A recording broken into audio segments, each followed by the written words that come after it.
नमस्कार दोस्तों, कैसे हैं आप? आशा करता हूँ आप लोग बहुत अच्छे से होंगे। आज हम बात करेंगे त्वचा संबंधी रोग यानी कि स्किन डिजीज़ एक्जिमा के संबंध में।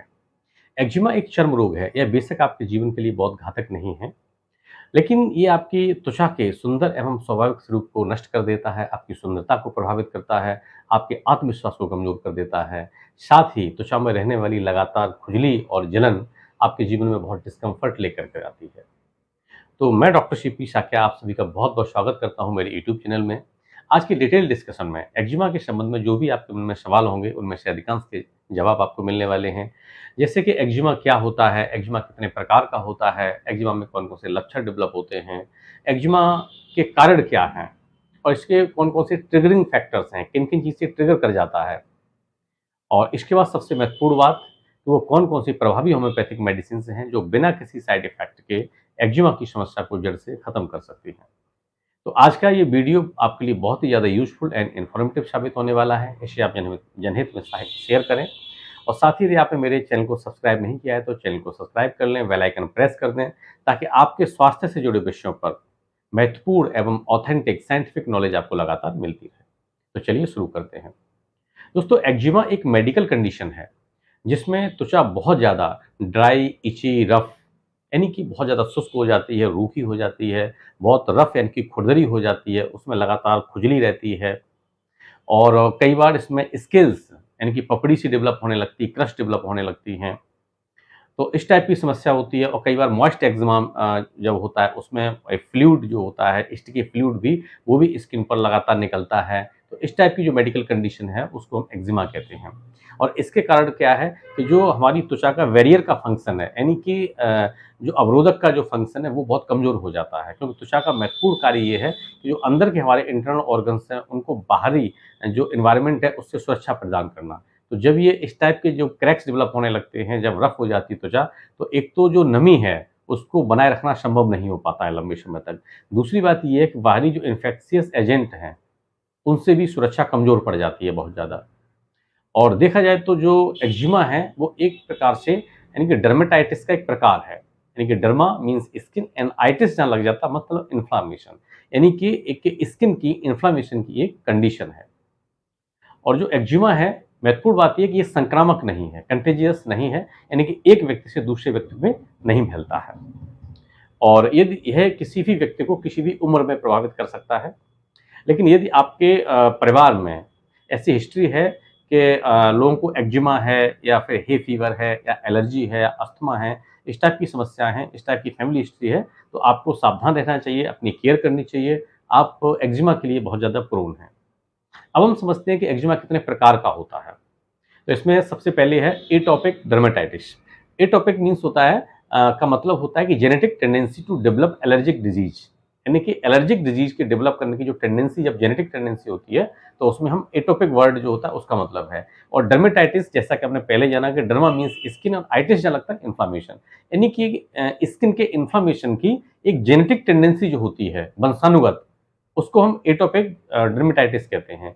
ये बेसिकली बचपन में ही उभरने लगती है, जो बचपन में, तो बेसिकली फेस पर, स्काल्प पर, ठीक है? और त्वचा में कहीं भी डेवलप हो सकती है। इस टाइप का ड्राई एक्जिमा भी हो सकता है, मॉइस्ट एक्जिमा भी हो सकता है। और जैसे-जैसे उम्र बढ़ती है, वैसे-वैसे इस टाइप के एक्जिमा में अपने आप सुधार होने लगता है। नेक्स्ट है कॉन्टैक्ट डर्मेटाइटिस। जैसा कि नाम से ही स्पष्ट है कि इस टाइप के सबस्टेंस होते हैं, जब वो त्वचा के संपर्क में आते हैं, तो त्वचा के अंदर एक एलर्जिक रिएक्शन होती है और जब लगातार इस टाइप के सबस्टेंस संपर्क में आते हैं, तो एक्जिमा डेवलप हो जाता है। लाइक जैसे कि किसी को डिटर्जेंट से एलर्जी हो सकती है, किसी को हार्ड सोप के कारण भी एक्जिमा हो सकता है और कोई मेटल इस टाइप की एलर्जी डेवलप कर सकती है, कोई ब्लीचिंग एजेंट ऐसे हो सकते हैं। तो इस टाइप के हार्मफुल कोई पॉल्यूटेंट्स भी हो सकते हैं, जिनके लगातार संपर्क में आने से आपको कॉन्टैक्ट डर्मेटाइटिस हो सकती है। नेक्स्ट है सीवोराइक डर्मेटाइटिस। इसमें क्या होता है, ये बहुत ही क्रस्टी और मॉइस्ट एक एक्जिमा का टाइप है। ये बेसिकली स्काल्प पर, फेस पर, आईलिड्स के आसपास, कान के पीछे, इस टाइप से ये डेवलप हो सकता है। नेक्स्ट है डिसहाइड्रोटिक एक्जिमा। इसमें क्या होता है, ये बेसिकली आपकी हथेली यानी कि पाम्स पर और आपके पैर के तलवे यानी कि सोल्स पर डेवलप होता है। इसमें छोटे-छोटे वेसिकल्स होते हैं जिसमें कि अंदर फ्लूइड जैसा सबस्टेंस होता है, चिपचिपा सबस्टेंस भी हो सकता है, पानी जैसा भी हो सकता है। इस टाइप का जब एक्जिमा डेवलप होता है तो उसको हम डिसहाइड्रोटिक एक्जिमा कहते हैं। नेक्स्ट है वेनस या स्टेसिस एक्जिमा। ये बेसिकली हमारे लोअर लिम्ब पर डेवलप होता है और इसके पीछे कारण होता है वेरिकोज वेन्स और पुअर ब्लड सर्कुलेशन। अगर इसका समय पर इलाज न किया जाए तो भविष्य में लेग अल्सर इसमें डेवलप हो सकता है। तो ये हमने टाइप्स को समझा कि कितने प्रकार का एक्जिमा होता है। अब हम समझते हैं कि एक्जिमा में कौन कौन से लक्षण डेवलप होते हैं। तो लक्षणों की बात करें तो बेसिकली यदि ड्राई एक्जिमा है तो आपके यानी कि त्वचा बहुत ज़्यादा ड्राई हो जाती है, शुष्क हो जाती है, रूखी हो जाती है और बहुत रफ यानी कि खुरदरी हो जाती है और उसका जो नेचुरल साइन होता है, जो चमक होता है, वो इसमें चली जाती है। स्किन पर इरेप्शंस डेवलप हो सकते हैं और इसमें कई बार पपड़ी क्रस्ट डेवलप होने लगती है। यदि मॉइस्ट एक्जिमा है तो ढेर सारे ऐसे वेसिकल्स होते हैं, उनमें फ्लूइड होता है और वो फ्लूइड ooze आउट होता है, बाहर निकलता है, तो पूरा जो एक्जिमेटस जो स्किन होती है वो पूरी की पूरी एकदम मॉइस्ट हो जाती है। इस टाइप के सिम्पटम्स आपको देखने को मिलते हैं।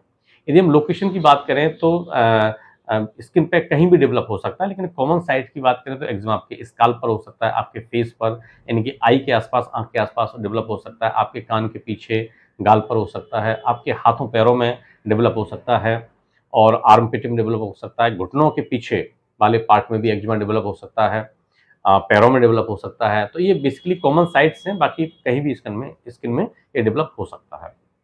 अब हम समझते हैं कि बेसिकली एक्जिमा क्यों डेवलप होता है। अगर हम कारणों की हम बात करें तो ये देखा गया है कि जो लोग एक्जिमा से पीड़ित हैं, उनका इम्यून सिस्टम जो होता है वो हाइपर एक्टिव होता है, खासकर यानी कि जो स्किन का होता है।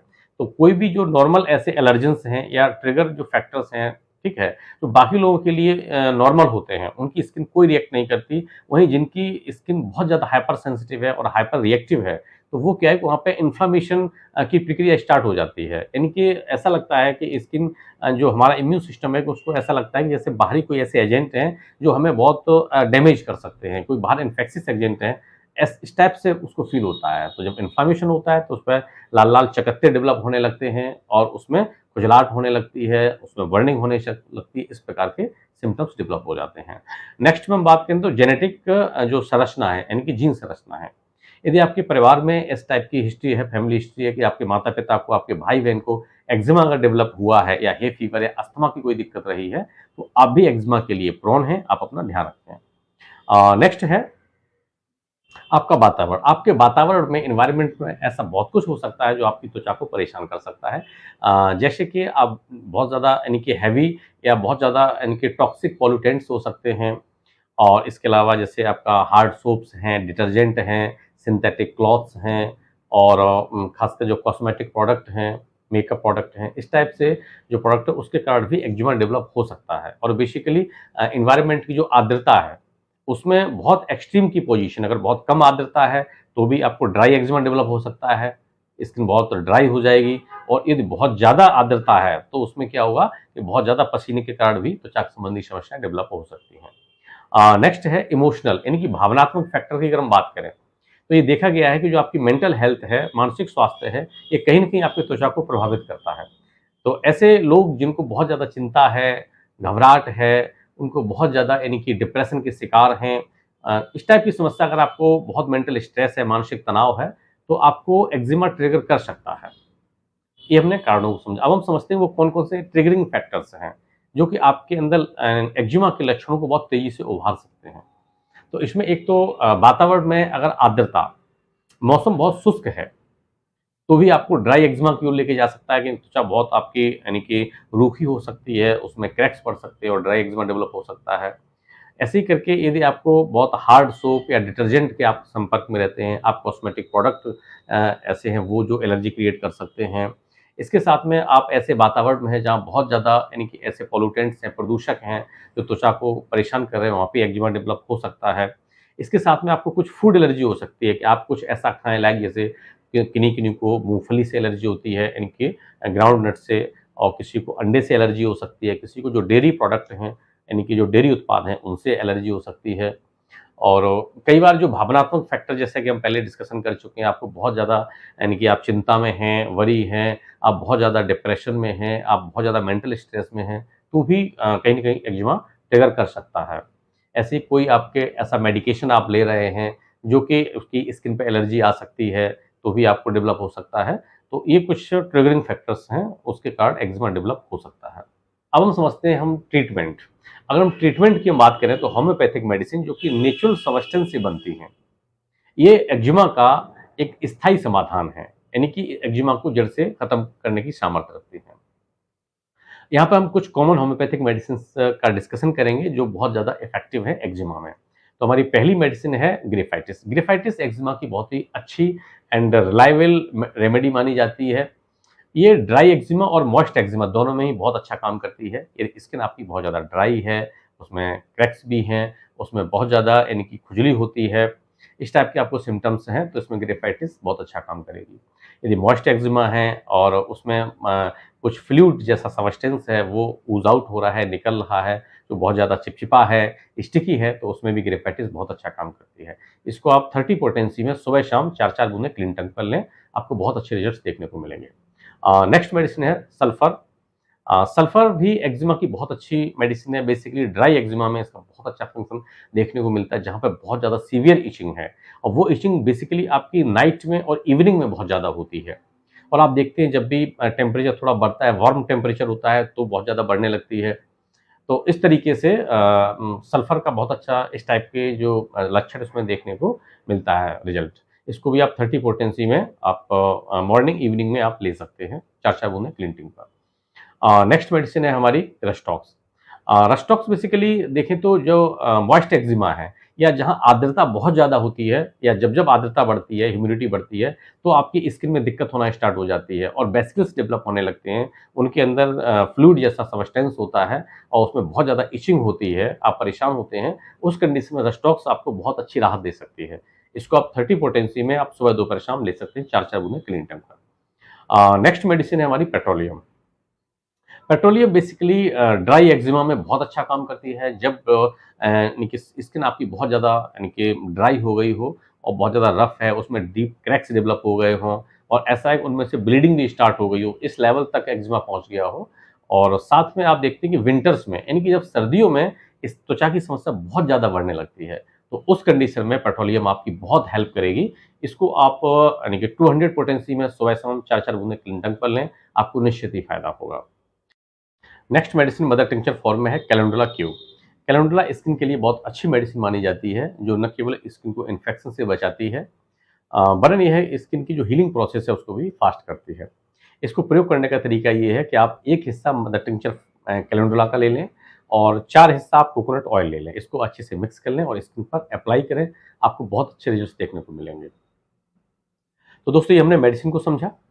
मैं यहाँ पर एक मेरा परामर्श है कि चूँकि होम्योपैथिक मेडिसिन का जो सिलेक्शन होता है वो टोटलिटी ऑफ सिम्पटम्स यानी कि लक्षणों की समग्रता के आधार पर किया जाता है। तो ये जो मेडिसिन है उनका सेवन आप किसी योग्य होम्योपैथिक डॉक्टर के अंडर गाइडेंस में ही करें।